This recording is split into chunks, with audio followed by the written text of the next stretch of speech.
There must have been some magic in that old silk hat they found, for when they put it on his head, he began to capture income and expenses with far greater fidelity and flexibility than ever before in Holistiplan's Roth projection engine.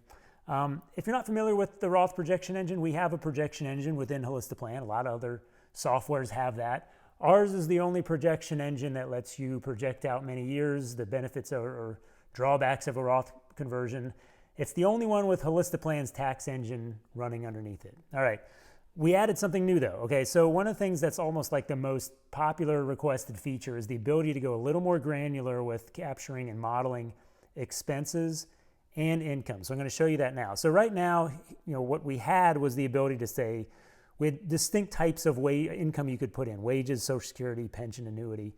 Now we can add some custom stuff. I'll come back to that. Same with spending. We had like one big blob for all spending to get modeled within. Some people wanted a way to kind of like target that a little more. So let me give an example. My client here, let's say that they are going to, they're going to pay for their grandkids' college. All right. By the way, I've got two kids in high school, and I am only now starting to realize just how truly expensive college really is.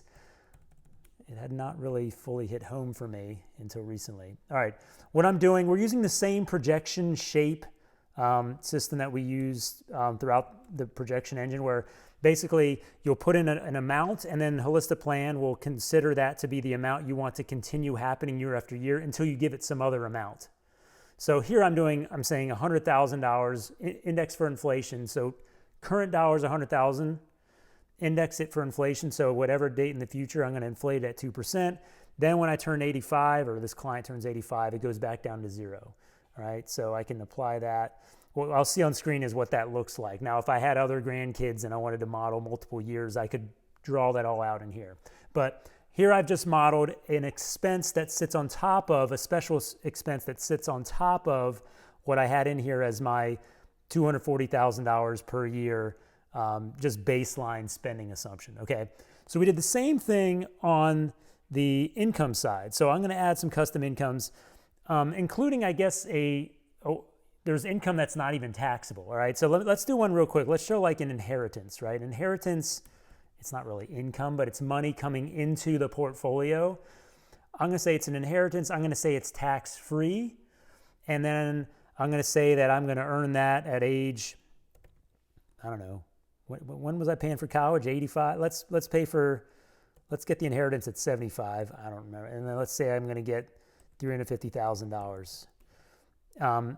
And let's use a inflation amount, or rather I'm going to inflate that at some other amount. Like this person's parent, I'm going to say they assume a 5% growth rate in their portfolio. This is the parent, and then so our client is inheriting it.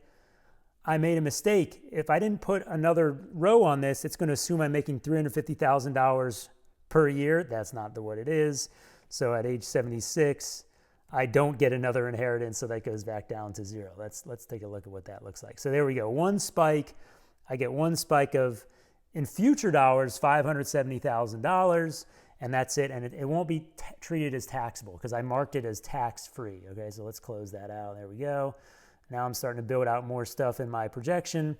Let's add something that actually is taxable. So here's an example that comes up quite a bit, which is some sort of like asset sale. They sell the vacation house, or there's a business sale. I'm going to say that that's going to be a capital gain, right? Again, maybe it's tax-free or whatever. But let's call this a capital gain.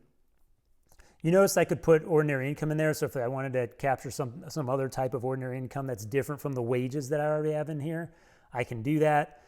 Let's say that this is a long-term capital gain, percent taxable.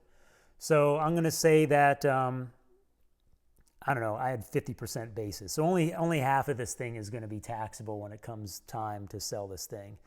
And this is going to happen when I turn age 70, I don't know, and my business is going to be worth $400,000. And we'll inflate that. Now remember, I got to add another row. Otherwise, the software thinks I'm getting $400,000 every single year. That's too many businesses to sell.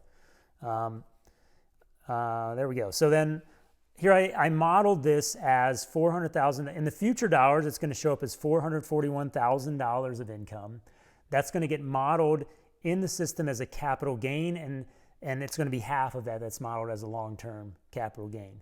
So you can see that by adding this extra flexibility, we're able to capture and model a lot of these other sorts of edge cases where money is coming into or out of the portfolio. Again, it's a very commonly requested feature, so I'm really glad to have it in the software now. I hope you find this really useful as you continue to model out multi-year or single-year Roth projections within Holistiplan. And I appreciate all the people who gave us really helpful feedback, who continue to give us really helpful feedback about this Roth projection engine so we can continue to make it even better and better for you. Thank you.